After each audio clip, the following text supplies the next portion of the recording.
Assalamualaikum warahmatullahi wabarakatuh. Salam sejahtera untuk kita semua. Perkenalkan, nama saya Nanang Jayani, SPD MPD. Saya salah satu dosen tetap pada Fakultas Keguruan dan Ilmu Pendidikan, Program Studi Pendidikan Pancasila dan Kewarganegaraan Universitas Islam Ogan Komering Ilir, Kayu Agung. Sejak tahun 2020, saat ini saya sedang mengikuti program sertifikasi dosen tahun 2026. Pada kesempatan kali ini saya akan memaparkan pelaksanaan pengajaran untuk mata kuliah pendidikan kewarganegaraan. Mata kuliah ini berbobot 2 SKS. Mata kuliah ini mata kuliah wajib untuk mahasiswa semester 2 jenjang S1 program studi pendidikan Pancasila dan kewarganegaraan, dan akan berlangsung selama 16 kali pertemuan.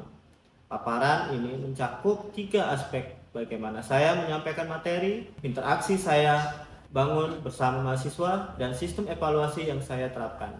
Mata kuliah ini termasuk dalam kelompok mata kuliah bidang keahlian dan penunjang saya.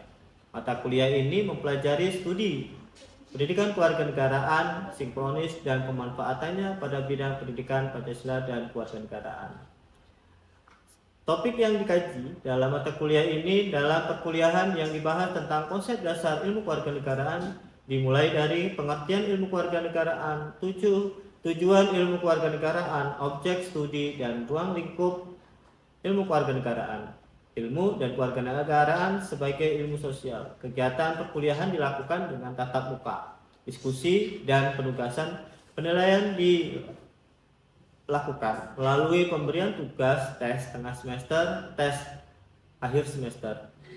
Selanjutnya, capaian pembelajaran yang ingin saya kembangkan antara lain: pertama, capaian kognitif, berkontribusi dalam meningkatkan mutu kehidupan bermasyarakat, berbangsa, dan bernegara, dan kemajuan peradaban berdasarkan Pancasila, dan berperan sebagai warga negara yang bangga dan cinta tanah air, memiliki nasionalisme serta rasa tanggung jawab pada negara dan bangsa, serta taat hukum dan disiplin dalam kehidupan bermasyarakat dan bernegara. Kedua, capaian afektif, mampu menunjukkan kinerja mandiri, bermutu, terukur, dan ketiga, mampu mengambil keputusan yang tepat dalam bidang pendidikan Pancasila dan kewarganegaraan berdasarkan analisis informasi data, serta mampu memberikan petunjuk dalam memilih berbagai alternatif solusi secara mandiri dan kelompok. Seluruh capaian ini tercantum dalam RPS yang telah saya susun dan didokumentasikan di Sister.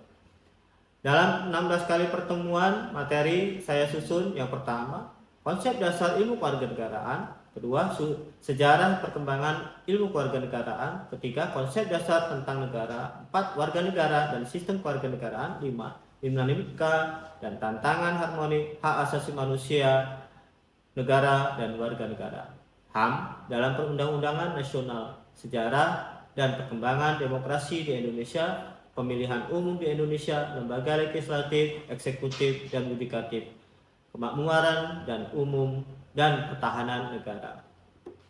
Metode pembelajaran pada mata kuliah ini saya menggunakan ceramah, diskusi, dan tanya jawab. Saya memilih metode ini karena metode ini sangat mudah dipahami oleh mahasiswa di kelas dan berinteraksi langsung di kelas, dan relevan dengan mata kuliah dan capaian pembelajaran. Saya memanfaatkan media pembelajaran berupa presentasi PowerPoint untuk mendukung pemahaman mahasiswa. Inovasi yang dikembangkan dalam pengajaran ini dengan studi kasus industri, karena penerapan inovasi ini memberikan dampak positif berupa hasil konkret yang teramati, peningkatan penilaian, keaktifan mahasiswa, dan produktif yang dihasilkan. Sebagai contoh konkret, pada materi objek studi dan ruang lingkup ilmu kewarganegaraan berkaitan dengan hak dan kewajiban, saya menggunakan pendekatan studi kasus. Mahasiswa diminta mengamati keadaan yang sedang sangat, seperti kasus infrastruktur jalan rusak. Mahasiswa diminta menganalisis kewarganegaraan, yaitu hak warga negara mendapatkan infrastruktur yang layak dan kewajibannya. Warga negara harus membayar pajak. Hasilnya mahasiswa akan lebih aktif, pemahamannya meningkat, dan saya kaya argumen. Di luar kelas, mahasiswa dapat berkomunikasi melalui WhatsApp group dengan rubrik penilaian yang jelas dan transparan. Saya percaya interaksi yang berkualitas adalah kunci keberhasilan dalam pembelajaran. Untuk menciptakan suasana kelas yang inklusif, kritis, dan kolaboratif. Evaluasi pembelajaran pada mata kuliah ini dirancang untuk mengukur pencapaian seluruh pencapaian pembelajaran dan komprehensif. Penilaian yang saya gunakan adalah sebagai satu, itu ada tugas proyek bobotnya 20% berupa analisis studi kasus. Kedua, ujian tengah semester 20% dalam bobot tertulis. Ketika ujian akhir semester UAS itu dengan bobot 40. Keempat, kehadiran dan partisipasi sebesar 20%. Seluruh komponen ini tercantum secara transparan dalam RPS disampaikan kepada mahasiswa sejak pertemuan pertama. Saya menggunakan rubrik penilaian yang terstruktur agar proses penilaian berlangsung objektif. Sumber acuan dan daftar pustaka pada mata kuliah pendidikan kewarganegaraan ada dua, sumber utama dan pendukung. Yang utama Kemenristek Dikti 2016 Pendidikan Pancasila untuk Perguruan Tinggi Jakarta Dirjen Bilawa Kemenristek Dikti. Pendukung ada Kailan 2002 Pendidikan Kewarganegaraan Yogyakarta Paradigma. Trianto dan Titik Triwulan Tutik 2007 Falsafah Negara dan Pendidikan Kewarganegaraan Jakarta Prestasi Pustaka Publisher. Winarno 2011 Paradigma Baru Pendidikan Kewarganegaraan Panduan Kuliah di Perguruan Tinggi Jakarta Bumi Aksara. Ubaidah Abdul Rozak 2010 Pendidikan Pancasila Demokrasi HAM dan Masyarakat Madani Cetak 5 Jakarta Kencana Pramedia Group. Demikian pemaparan saya mengenai pelaksanaan pengajaran pada mata kuliah pendidikan kewarganegaraan. Saya berkomitmen untuk terus meningkatkan kualitas pengajaran baik dari sisi metode media maupun sistem evaluasi dengan mewujudkan lulusan yang kompeten di bidang pendidikan Pancasila dan kewarganegaraan. Terima kasih atas perhatian Bapak Ibu Asesor. Wassalamualaikum warahmatullahi wabarakatuh. Assalamualaikum warahmatullahi wabarakatuh.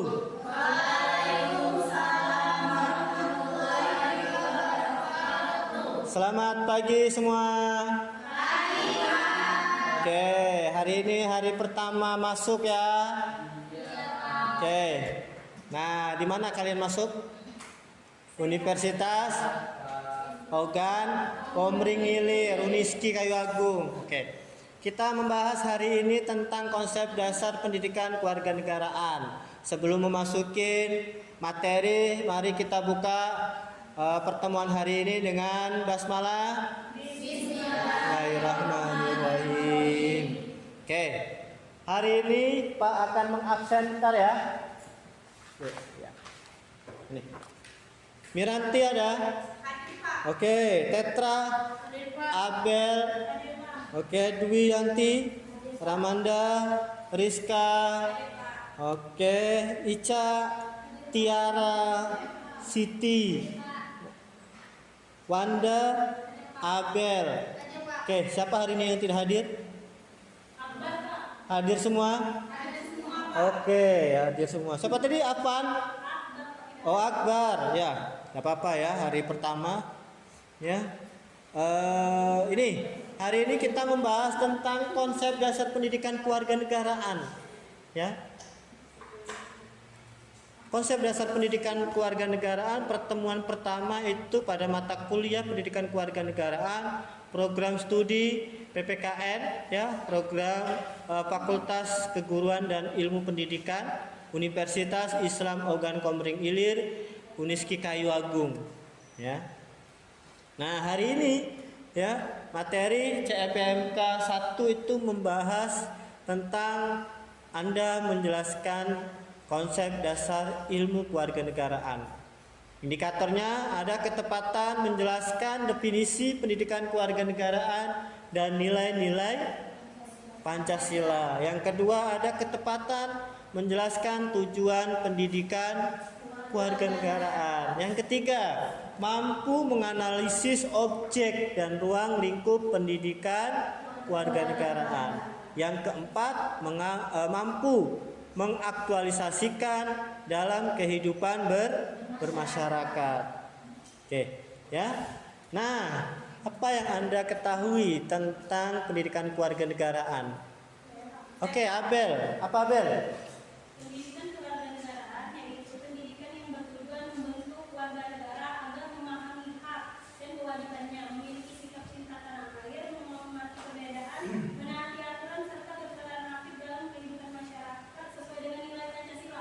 Pancasila. Wiranti. Pendidikan kewarganegaraan adalah pendidikan yang mengajarkan nilai-nilai kebangsaan, demokrasi, hukum, dan hak asasi manusia. Ada lagi? Bagus. Ada lagi?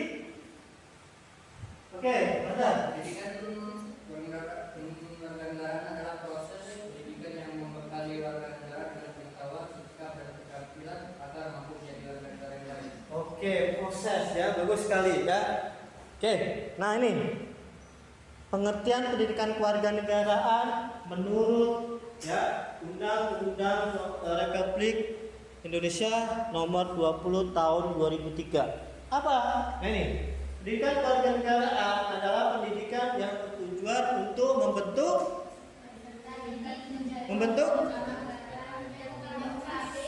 peserta didik menjadi warga negara yang demokratis, cerdas, tanggung jawab, serta memiliki kesadaran dan kemampuan untuk melaksanakan hak dan kewajiban sebagai warga negara. Bagus ya. Nah ini ada peranan penting. Nah ini peranan penting pendidikan apa? Mengajarkan, mentransformasikan ya nilai-nilai Pancasila ke dalam kehidupan bermasyarakat, berbangsa dan bernegara.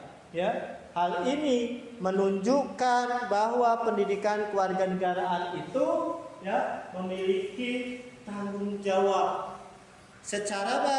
Secara ideologis, politis, sosial, moral maupun hukum untuk membentengi diri masyarakat, bangsa, negara. Ya, Indonesia dari ancaman, hambatan, tantangan yang akan merusak ketatanan bangsa. Ya, dalam rangka mewujudkan kesejahteraan masyarakat. Masyarakat apa? Masyarakat Indonesia yang tertuang di dalam Undang-Undang Dasar Negara Republik Indonesia tahun. Oke, mantap ya. Kita lanjut. Nah ini ada berdasarkan undang-undang ya atau Permendiknas nomor 22 tahun 2006 ya, tujuan pendidikan kewarganegaraan. Ternyata ada tujuannya. Tujuannya apa? Yang pertama, coba Siti. Berpikir secara kritis, rasional, dan kreatif dalam menanggapi isu kewarganegaraan. Oke, yang kedua, Petra. Yang kelihatan. Oke, Abel, coba Abel. Yang kedua apa? Berpartisipasi secara aktif dan bertanggung jawab, bertindak secara cerdas dalam kegiatan bermasyarakat, berbangsa dan bernegara, serta anti korupsi. Oke, ya. Yang ketiga, Miranda. Coba Miranda. Berkembang secara positif dan demokratis untuk membentuk diri berdasarkan karakter masyarakat Indonesia agar dapat hidup bersama dengan bangsa-bangsa lainnya. Oke ya. Yang keempat siapa? Oke, yang keempat itu berinteraksi dengan bangsa-bangsa dunia atau bangsa-bangsa lain dalam percaturan dunia secara langsung atau tidak langsung dengan memanfaatkan teknologi informasi dan komunikasi ya. Nah ini selanjutnya ada objek studi pendidikan kewarganegaraan. Nah ini ada dua. Yang pertama ada objek secara material ya, tahu ya kalau material itu ya. Nah ini objek material ada apa? Ada warga negara, ada negara, ada warga negara dan negara. Yang kedua ada objek formal ilmu kewarganegaraan. Ada apa saja? Pendekatan yuridis. Yang kedua ada pendekatan politis. Yang ketiga sosiologis. Yang keempat antropologis. Yang kelima oke, psikologis. Sampai di sini ada yang mau ditanyakan? Oke. Rizka. Oke, Rizka, apa Rizka yang ditanyakan? Izin bertanya Pak terkait objek formal, apa maksud objek formal? Huh? Kewarganegaraan jika dilihat kita melihat ya objek yang kita lihat apa tadi materi ya hak dan kewajiban ya hak dan kewajiban artinya kita harus tahu apa hak kita apa kewajiban kita. Hak kita untuk mendapatkan apa fasilitas atau infrastruktur ya. Nah kalau sekarang itu program MBG, nah kan? MBG apa lagi? Jalan tol, ya, jalan-jalan sudah bagus ya. Nah seperti di Jawa Barat itu ya tidak ada menemukan jalan yang jelek. Nah itu karena apa? Masyarakatnya itu patuh, ya patuh dalam apa? Membayar pajak. Nah ini, ya. Jadi ada pendekatan setiap apa? Objek ilmu kewarganegaraan dilihat dari hak dan kewajiban. Jadi ada hak dan kewajiban. Anda membayar, Anda mendapatkan fasilitas. Nah ini, ya. Sampai sini paham, Rizka?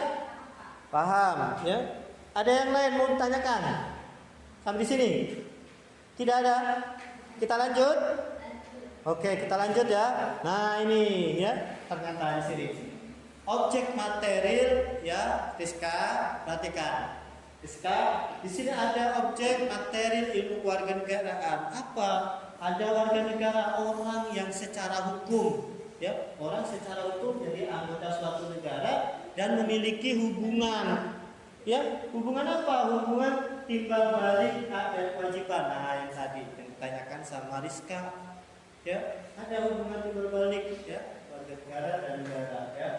Nah, ini tertuang di dalam pasal 26 Undang-Undang Dasar Negara Republik Indonesia tahun 1945. Yang kedua ada negara, ya Rizka. Negara, ya negara itu apa? Suatu wilayah yang memiliki kekuasaan tertinggi. Nah, ini tertinggi yang ditaati oleh rakyatnya. Ini menurut Miriam Budiarjo, ya. Yang ketiga ada hubungan warga negara dengan negara. Apa maksudnya? Maksudnya adalah adanya hubungan timbal balik antara warga negara dengan negara. Oke, kita lanjut ya. Yang kedua ada objek formal. Nah, pendekatan yuridis, ya, melihat dari cara pandang hukum dan aturan perundang-undangan. Yang kedua ada pendekatan politis. Nah, kalau politis ya itu biasanya orang melihat tentang kekuasaan. Ya, tahu kekuasaan. Nah, ini biasanya berkaitan dengan demokrasi ya, pemilihan umum presiden, wakil presiden biasanya. Nah, kebijakan ya. Nah, ini namanya politis, dia memberikan kebijakan. Ya. Apalagi partisipasi warga negara, artinya ada partisipasi warga negara dalam pemilihan umum untuk memilih karena punya hak dalam pemilihan umum. Yang ketiga ada pendekatan sosiologis, ya, karena dilihat dari cara pandang dari masyarakat, ya, ada budaya, ya, ada interaksi sosial, ada apa lagi? Nilai-nilai yang hidup di dalam masyarakat. Nah ini ya pendekatan sosiologi. Kita biasa berinteraksi ya di dalam masyarakat. Anda pulang dari sini akan berinteraksi di jalan sama orang-orang di lingkungan masyarakat. Nah itu sosiologi. Ya. Yang keempat ada pendekatan antropologi. Apa antropologi? Ya, cara pandang untuk melihat bagaimana kebudayaan, adat istiadat, ya, cara ya hidup masyarakat. Seperti apa cara hidup masyarakat? Bertani, ya, nelayan, apalagi banyak ya. Nah ini di lingkungan masyarakat. Yang terakhir ada pendekatan psikologis. Apa psikologis? Jiwa. Jadi jiwa kita itu seperti apa? Ya, nah ini sikap kita itu seperti apa? Motivasi kita seperti apa, ya, perilaku hidup sebagai warga negara seperti apa. Nah ini makanya perlunya pendidikan kewarganegaraan. negaraan. Ya. Nah ini. Setelah itu apa manfaatnya? Nah ini manfaatnya. Ya, manfaat dalam mempelajari ilmu kewarganegaraan. Apa manfaatnya? Yang pertama, Pak, meningkatkan kesadaran berbangsa dan bernegara. Yang kedua adalah memahami hak dan kewajiban sebagai warga negara. Selanjutnya, meningkatkan partisipasi dalam kehidupan bermasyarakat, berbangsa dan bernegara. Lanjut, mengembangkan sikap demokratis dan menghargai hak asasi manusia. Ini kelima, meningkatkan kemampuan berpikir kritis. Nah, jadi kita harus berpikir kritis dalam ilmu kewarganegaraan dan analitis terhadap isu-isu kewarganegaraan. Banyak ya di lingkungan Anda tentang isu-isu kewarganegaraan. Ya, nah ini. Selanjutnya, membentuk karakter warga negara yang baik. Nah, ini karakter ya. Makanya ada namanya pendidikan karakter. Ada hubungannya dengan pendidikan warganegaraan. Nah, ini. Lanjut ya, ada mempersiapkan warga negara untuk menghadapi tantangan global dunia. Sekarang itu sudah mendunia, artinya sudah secara bebas, pasar bebas. Ya, Anda harus siap-siap menghadapi pasar global saat ini. Ya, sudah mendunia kita. Ya, kita harus bisa bahasa Inggris walaupun kita ini sebagai warga negara Indonesia. Paham sampai sini? Oke, ini manfaat dalam mempelajari ilmu kewarganegaraan. Nah, selanjutnya ada ruang lingkup ilmu kewarganegaraan. Apa saja ilmu kewarganegaraan itu? Dalam Permendiknas nomor 22 tahun 2006 itu bahwasanya ada ruang lingkup ilmu kewarganegaraan. Ya. Yang pertama apa? Negara Indonesia itu berbentuk persatuan dan kesatuan bangsa. Ya. Yang kedua apa? Adanya nilai norma, hukum dan aturan. Jadi dalam masyarakat itu ada namanya norma, hukum dan aturan. Ya, kita terikat dengan hal itu. Lanjut, ada hak asasi manusia. Kalian punya hak kan? Punya, ya, hak asasi manusia. Yang keempat, ada kebutuhan warga negara. Jadi kita sebagai warga negara ini ada suatu kebutuhan secara ekonomi, ya. Kalau di sandang pangan papan, istilahnya itu sandang pangan papan. Lanjut, ada konstitusi negara. Konstitusi negara itu apa? Salah satunya Undang Dasar Negara Republik Indonesia tahun 1945. Yang keenam, ada kekuasaan dan politik. Ya. Yang ketujuh, Pancasila. Pancasila apa Pancasila itu? Ada yang tahu? Hah? Oke, dasar negara lagi. Ideologi, pandangan hidup bangsa, itu Pancasila. Ini. Yang terakhir ada globalisasi. Arti ya, globalisasi itu apa? Globalisasi itu dunia tadi. Ya, artinya kita harus siap dalam menghadapi tantangan dunia saat ini. Ya, paham sampai sini? Oke, nah ini yang lanjut ada 4 pilar ilmu kewarganegaraan. Ya, 4 pilar. Apa saja ya? Pertama itu Pancasila. Ya, Pancasila itu apa? Nah, tadi sebagai dasar negara. Ya, apalagi pandangan hidup dan ideologi. Ya. Yang kedua ada Undang-Undang Dasar Negara Republik Indonesia tahun 1945. Ini sebagai konstitusi. Ya. Nah, ini apa? Hak dan kewajiban warga negara. Oke, ya, hak kewajiban warga negara. Lanjut ya. Lanjut. NKRI. Apa NKRI itu? Negara Kesatuan Republik Indonesia. Nah, ini bentuk negara. Paham bentuk negara? Bentuk negara kita itu negara kesatuan karena terbentuk dari pulau-pulau. Ya, ada pulau-pulau kecil, bahkan ada pulau-pulau yang besar dari Sabang sampai Merauke. Ya, wawasan Nusantara dan integrasi nasional. Ya, artinya kalau sudah integrasi nasional, seluruhan warga negara Indonesia. Yang keempat ada Bhinneka Tunggal Ika. Apa? Bhinneka Tunggal Ika itu maksudnya apa? Berbeda-beda tetap satu, ya. Inilah maksudnya ini, persatuan dalam keragaman, karena negara kita itu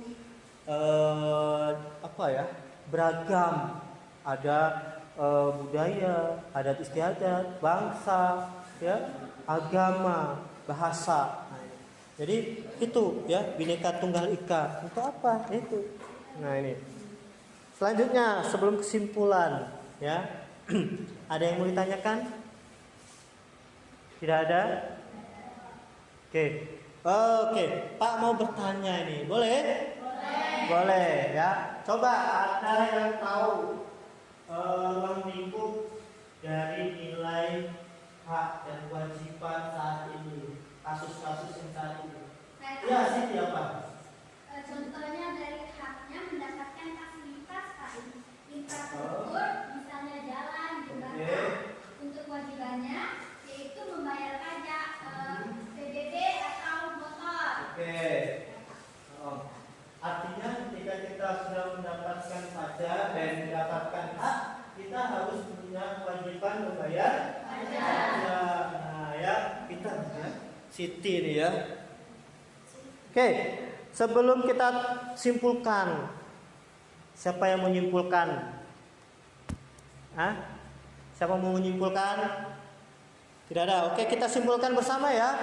Oke, kita simpulkan bersama bahwasanya pendidikan kewarganegaraan itu merupakan suatu disiplin ilmu yang membahas hubungan antara warga negara dengan negara, hak dan kewajiban warga negara, pendidikan, demokrasi untuk bertujuan membentuk warga negara yang baik atau disebut dengan good citizenship. Oke, yang kedua ada objek studi pendidikan kewarganegaraan itu terbagi menjadi objek material dan objek formil. Ya, material itu berkaitan dengan warga negara, dan hubungan keduanya, serta objek formal itu berkaitan dengan pendekatan-pendekatan dalam mengkaji objek material tersebut. Seperti ada pendekatan yuridis, ya, pendekatan politis, sosiologis, antropologis dan psikologis. Nah, sampai sini ya. Selanjutnya sebelum kita tutup ada satu. Nah, ini sumber yang Pak pakai ya. Tugas untuk kalian minggu depan. Silakan membuat analisis dari materi konsep dari pendidikan berdasarkan pengalaman Anda. Ya, di lingkungan rumah Anda, ya, sebagai warga negara dan sebagai mahasiswa, serta berikan contohnya. Dikumpul minggu depan ya. Terima kasih. Sebelum kita tutup, kita akhiri, kita tutup dengan hamdalah. Alhamdulillahirabbil alamin. Pak akhiri wabillahi taufik wal hidayah. Wassalamualaikum warahmatullahi wabarakatuh. Waalaikumsalam.